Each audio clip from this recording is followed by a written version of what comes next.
Hey, what's up guys, it's BenBonk and welcome back to the 51st Slimekeep Devlog. In this devlog, I created a new start screen and added some new weapons to the game. Also, if you're new here, Slimekeep is a fast-paced roguelike where you must kill and capture slimes to stop the corruption that has infected your land.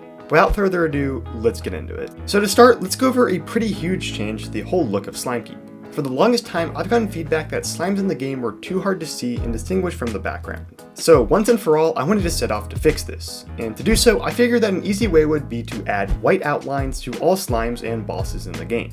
Now, while this sounded like a great idea, I didn't want to have to redraw every single sprite in the game, so I found this really awesome tutorial by Daniel Illett for a sprite outline shader in Unity. And after going through with the tutorial, I could simply add a newly created material to any object, such as a slime, and boom, it now had this really good looking white outline. I then added in a new setting to the settings menu where if you select this checkbox, all slimes and various other objects in the game, such as item drops and bosses, will gain outline.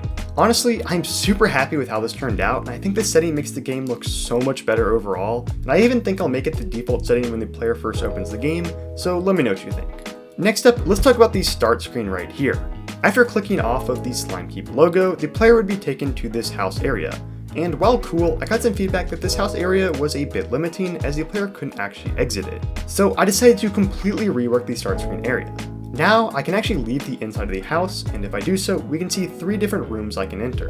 If I head over to the left, we can see we have the challenge mode statue.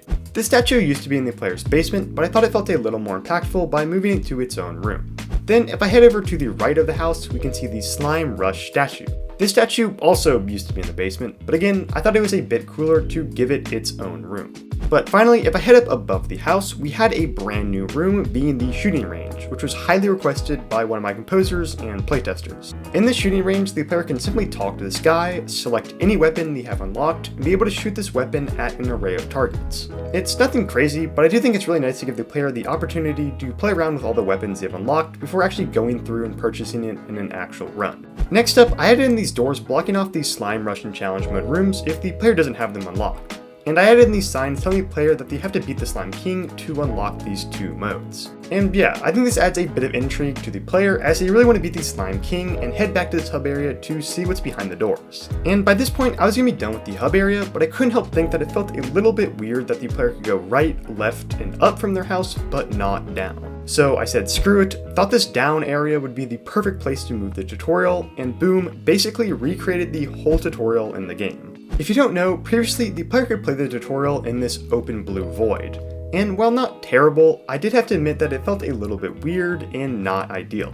So for this new tutorial, while very similar in content, I decided to move each segment into its own unique room that were all connected. While this did make the tutorial a bit more linear than before, I do think it made things more clear and fun to explore. And I also tried to add in a few more interactable sections, such as this part where the player has to dash over the pits in the game to teach them by doing instead of telling. So yeah, that's the new tutorial in the game, as well as everything in the new start screen, so let me know what you think. But what I think is I have a deal for you.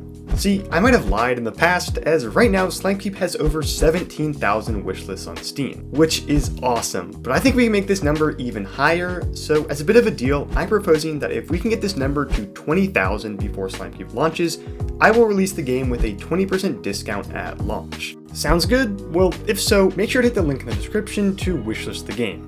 It literally takes like 2 seconds to do so, and hey, you're contributing to a greater cause. Thanks. But moving on, a few devlogs ago, I talked about how I changed the boat rooms in the game, which the player must visit to fight the final boss if you don't know. Essentially, I made the boat rooms have a chance to spawn every day that increases as the player progresses instead of guaranteeing them to spawn every day. I also made the boat rooms not spawn right next to the player's house like they used to, and added in this boatkeeper NPC who charges a fee to take his boat. Now, with these changes implemented, I got a whole lot of feedback from you guys in the comments. Some positive, but I'd say mostly negative regarding these changes. So I decided things needed to change, and using your feedback, I did just this. Firstly, I removed the percentage spawning stuff and made it so boat rooms would spawn every day no matter what. And lastly, I changed the boat taking fee from getting less expensive as the player progresses to becoming more expensive, as previously the player really couldn't even take the boat early on as it was so expensive. I thought these 2 changes alone really seemed to fix a lot of the issues of the boat room, so yeah, there you go. Next up, let's talk about this death screen. It's been in the game for a while now, and while it does the job it needs to do, it's definitely not my best work art-wise. And Lydiac in my Discord server noticed this and opted to create his own version of it that looked like this, which was so much better than what I originally made. So I started implementing this death screen in game, and shortly after we had this, which looked really cool. Now, while the screen was quite similar to the old death screen, Lydiac's version had a few new features that required some work. Firstly, this area on the right was meant to display the slime that killed you, as well as a cheeky death message or joke to go along with that specific slime or cause of death. So I created a new system in game to keep track of which slime deals the last blow to the player, and got a bunch of help from some of my playtesters with unique death messages for each slime/cause of death in the game. Then with all this implemented, the death screen just felt so much better. And if you see this slime here on the right, Lydiac actually planned to create high resolution images for all these slimes in the game that'll be implemented eventually, which was sick. But moving on, I got some feedback from my playtesters that there weren't enough weapons in the game. So let's make this devlog even more jam-packed with new content and make some more new weapons. So first up, I created this banjo weapon. It basically just shoots 3 random music notes that are pretty short ranged. Overall, this weapon is nothing crazy powerful, but it does have a pretty high fire rate. Next, I created this bazooka launcher, which was a pretty fun weapon. Basically, instead of firing normal projectiles upon clicking, the bazooka launcher will launch a bazooka rocket from the sky after a few seconds at your mouse position. It does pretty high damage, making it a really good room clear, but the explosion is quite small and the rocket does take a few seconds to drop down, making it a bit more skill-based as the player has to predict where the slimes will jump in order to get a hit. Overall, a really solid and unique weapon in my opinion. But next up, we had the blowgun. This is just a pretty simple weapon that shoots quick darts towards enemies with a pretty high fire rate and low damage. Nothing too special about it, but it's just a fairly decent weapon overall. Moving on, we had the bubble wand. This weapon shoots short-ranged, low-damage bubbles, but also has a super high fire rate, meaning you can kind of spam it. It's a pretty solid room clear, but will require the player to get up close and personal if they really want to do its work. Next, we had the splitter. This weapon fires a projectile that after a second or so slows down to a halt and explodes into a bunch of small projectiles. Again, like other weapons so far, this one is a good room clearing option, but has a fairly slow fire rate. But something that isn't meant as much for room clearing is the deck of cards weapon.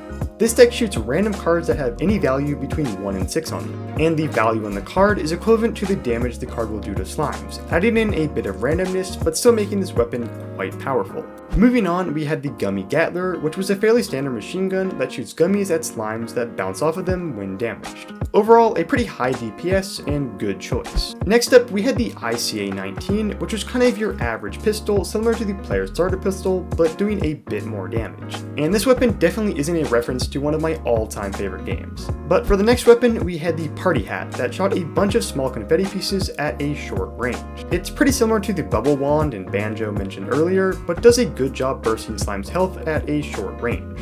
But a weapon that didn't have a short range was the Roboter, which was one of my favorite new weapons that I added. Similar to the bazooka launcher, this weapon didn't fire standard projectiles, but instead, upon clicking, releases this little robot guy who trots in the direction that you shot in. After this robot guy collides with an enemy or any terrain, he will explode, doing fairly high damage, great for killing clusters of enemies, and it's just really satisfying to see him trot along. But next up, we had the Coiler, which shot these lightning bolt projectiles. This weapon may seem pretty standard at first, but what makes it cool is the fact that these projectiles bounce off of the enemy that they hit, and then will target the next closest enemy. Admittedly, this effect may not work 100% of the time, but I still think this weapon is quite cool. And for the final weapon I added for now was the Unknown Orb. This weapon just fires a random projectile from any of the weapons in the game. This means you could get a super weak small projectile or a super powerful huge projectile. It's all up to chance, which makes this weapon pretty fun to use. And yeah, that's all the new weapons that I've added to Slimekeep. Super happy with all of them, so let me know what you think. But now for the final thing I worked on in this Slimekeep devlog was build size optimization.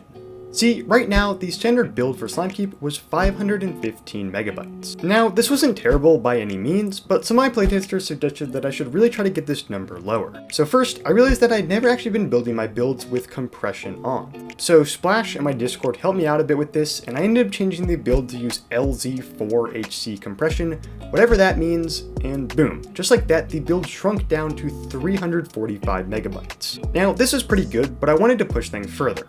First, I went through all the assets in the game and realized that there were a lot of sprites and audio clips that I had imported into the game's files but just weren't being used. So I spent some time going through these files and deleting the unnecessary ones, and by the end of this we shrunk the build another 20 megabytes down to 326. Next, I realized that most of the build size, believe it or not, is not actually held in the game's scripts or art, but rather the audio. Right now, I was compressing the audio using Unity's built-in audio compressor by a quality level of 50.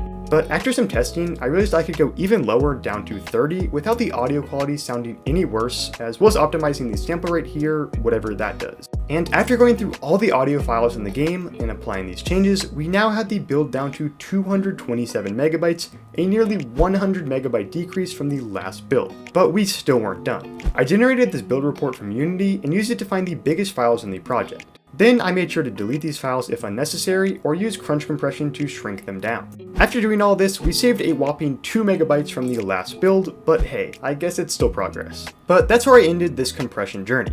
I'm sure I could have made the ending file size even lower, but hey, getting the build down from 550 megabytes to 225 is pretty cool in my opinion. But that's all I have for this devlog. I hope you liked it, and if you did, please consider subscribing and wishlisting the game on Steam. It really helps. Anyways, I'll see you in the next one. Bye.